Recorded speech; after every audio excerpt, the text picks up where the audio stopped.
India radio और आज सभा के एनालिसिस में आप सबों का स्वागत है। अगर ऑल इंडिया रेडियो के अंदर न्यूज़ की बात करें तो एक न्यूज़ है हमारे पास इम्पोर्टेंट है, डिस्कस करेंगे।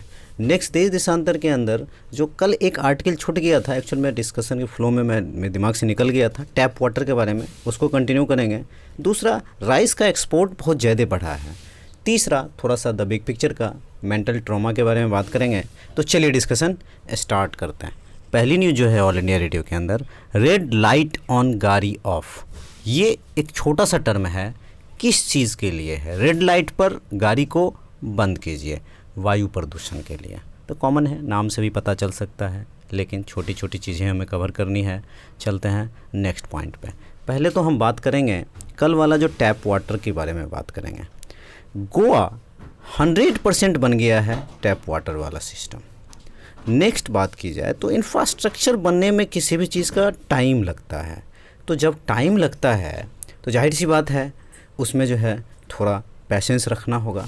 रिट्रोफिटिंग, बहुत जगह ऐसे हैं जहाँ टैप ऑलरेडी है, मतलब नल ऑलरेडी है, तो या तो ख़राब है वो, उसको सही करना। तो रिट्रोफिटिंग में उसको भी समय लगता है। एक सिंगल विलेज कॉन्सेप्ट होता है, एक मल्टी विलेज कॉन्सेप्ट होता है। एक सिंगल विलेज छोटा सा है तो वहाँ पे एक नल लगाया, मतलब नल का एक जो होता है पानी टंकी, और फिर वहाँ सप्लाई कर दिया। लेकिन मल्टी में क्या होता है, 3-4 गाँव को जोड़ा जाता है। देखो, पर कैपिटा पानी कम हो रही है, किसी को सबको पता है। पॉपुलेशन बढ़ रही है, पानी कम हो रही है, तो ये वाइस वर्सा है एक दूसरे का। स्कूल्स में टैप वाटर ज़रूरी है। कोविड-19 चल रहा है, हर चीज़ कोविड-19 से आजकल जोड़ा जा सकता है। अभी क्या है कि अगर कोविड-19 चल रहा है तो टैप वाटर या वाटर हाइजीन वाटर, मतलब गंदा पानी नहीं होना चाहिए। पीने के लिए जो हम लोग पानी यूज़ करते हैं 5 से 6% के आसपास। अब यहाँ पर क्या है, 89% के आसपास एग्रीकल्चर में उपयोग करते हैं। देखो कितना बड़ा गैप है दोनों में, तो इनको भी संभालना है।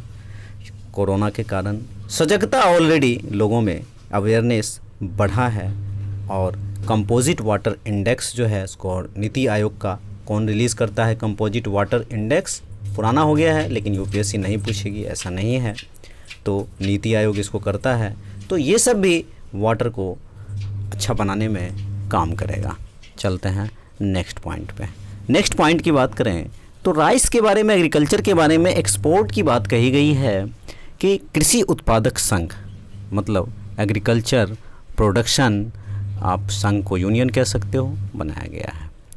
पेस्टिसाइड्स यूज़ किए गए हैं अच्छे से, ऑर्गेनिक प्रमोशन किया गया है, और लॉ भी अपेडा वगैरह के तहत सिंपल किया गया है। और डिफरेंट पॉलिसीज़ जो गवर्नमेंट की है उसको भी जो है सो सही दिशा में बनाया गया है। कोविड-19 ने, वापस से कोविड जोड़ रहा हूँ, अब क्या करें, अब ऐसे आर्टिकल हैं कि उसमें अंदर जोड़ना ही पड़ेगा। कोविड-19 में ग्लोबल सप्लाई में भारत ने एक अहम भूमिका निभाई है। बासमती राइस की बात हो, चीनी की बात हो, या हेल्थ की बात हो, दवा जो आपको याद हो तो हमारे यहाँ से डिमांड बहुत बड़ी थी दवा की। स्पाइसेस की बात हो, मसाला जो कहते हैं, एक्सपोर्ट बढ़ा है। विश्व में एक क्वालिटी को हमने दिखाया है कि हमारी भी क्वालिटी अच्छी है।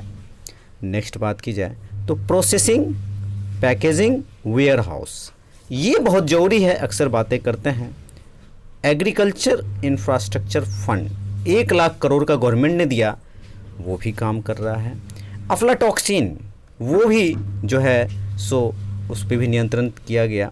अफ्लाटॉक्सिन आपको याद हो तो ये एक विषैला आप कह सकते हो, गायों वगैरह में दूध में मिल जाता है, तो इसको भी कम किया गया है।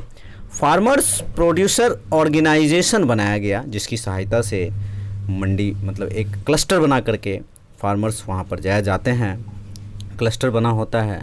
ऑर्गेनिक प्रोडक्ट हमारा 74% तक बढ़ा है। अपेडा और मिनिस्ट्री ऑफ कॉमर्स दोनों मिल करके काम कर रहा है। किसान क्वालिटी के ऊपर ध्यान दे तो शायद कुछ ज़्यादा अच्छा हो सकता है। वही सारी बातें यहाँ पर आप 2-3 बातें देख सकते हो। कॉन्ट्रैक्ट फार्मिंग के ज़रिए भी इसको आगे बढ़ाया जा रहा है। चलते हैं नेक्स्ट आर्टिकल पे। स्टेइंग मेंटल हेल्दी के बारे में बात की गई है। एंजाइटी हो, डिप्रेशन हो, इकोनॉमी को प्रभाव करेगा।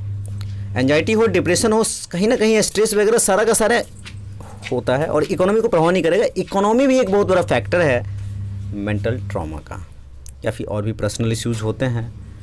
असल में ये होता कैसे है, तो आप लोनलीनेस फील करोगे, आपको सैड फील करोगे, आपको चीज़ें अच्छी नहीं लगेगी, आपका ध्यान भटकेगा। तो करना क्या चाहिए? पॉजिटिव एटीट्यूड लाना चाहिए, पॉजिटिव एटीट्यूड एनर्जी लाना चाहिए। रोल ऑफ फार्मर्स जो है, रोल ऑफ फार्मर्स नहीं, फैमिली एंड फ्रेंड्स दोनों का अच्छा होना चाहिए। Negative energy make you black as a black hole, एक ब्लैक होल की तरह आपको बना सकता है। आप डिसाइड कब करोगे कि आपको हो गया है? जब आप हंग्री फील करो, आप सही से नींद नहीं पूरी ले सको, इरिटेट थॉट्स आपके दिमाग में आए, तो इस तरह की बातें होती हैं। Look the importance of life, what's the importance of life? Life बहुत इंपॉर्टेंट होता है, वो किसी का भी हो, पेड़ पौधे का हो, चाहे ह्यूमन का हो, चाहे एनिमल्स का हो। इस धरती पे जितनी भी चीज़ें हैं सब एक दूसरे से जुड़ी हुई हैं। तो डिप्रेशंस के बारे में हमने ये सारी बातें देखी। तो आज के डिस्कशन में इतना ही था। Thank you.